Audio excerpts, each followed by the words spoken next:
মেহেরপুর থেকে চুয়াডাঙ্গার উদ্দেশ্যে রওনা দেওয়া যাত্রীবেশী একদল লোক অটোরিকশা রিজার্ভ করে নিয়ে যাওয়ার পর অটোরিকশা চালকের উপর হামলা চালিয়ে তাকে অচেতন করে অটো নিয়ে পালিয়েছে। ঘটনাটি ঘটে বারাদি হয়ে চাঁদপুরের মাঝামাঝি এলাকায়।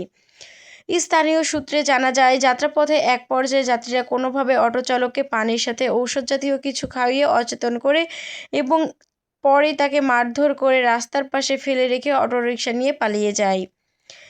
এরপর চাঁদপুর এলাকার একটি গোডাউন ঘরের পাশ থেকে স্থানীয় লোকজন এক বৃদ্ধকে অচেতন অবস্থায় পড়ে থাকতে দেখে উদ্ধার করেন। অচেতন অবস্থায় পড়ে থাকা ব্যক্তির পরিচয় তাৎক্ষণিকভাবে জানা না গেলেও পরে তার পরিচয় শনাক্ত করা হয়।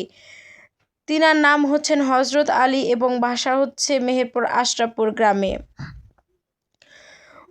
উদ্ধারকারীরা দ্রুত ফায়ার সার্ভিসকে খবর দিলে তাদের একটি দল এসে তাকে আহত অবস্থায় 250 শয্যা বিশিষ্ট জেনারেল হাসপাতালে ভর্তি করে। হাসপাতাল কর্তৃক জানায়, হজরত আলীর এক কান এবং মাথার এক পাশ জুড়ে গুরুতর আঘাতের চিহ্ন পাওয়া গেছে। তিনি এখনও অচেতন অবস্থায় আছেন এবং প্রাথমিক চিকিৎসা প্রদান করা হয়েছে। তার শারীরিক অবস্থা পর্যবেক্ষণ করা হয়েছে। অটো চালককে অচেতন করে অটোরিকশা ছিনতাইয়ের এই ঘটনা এলাকায় চাঞ্চল্যকর সৃষ্টি করেছে।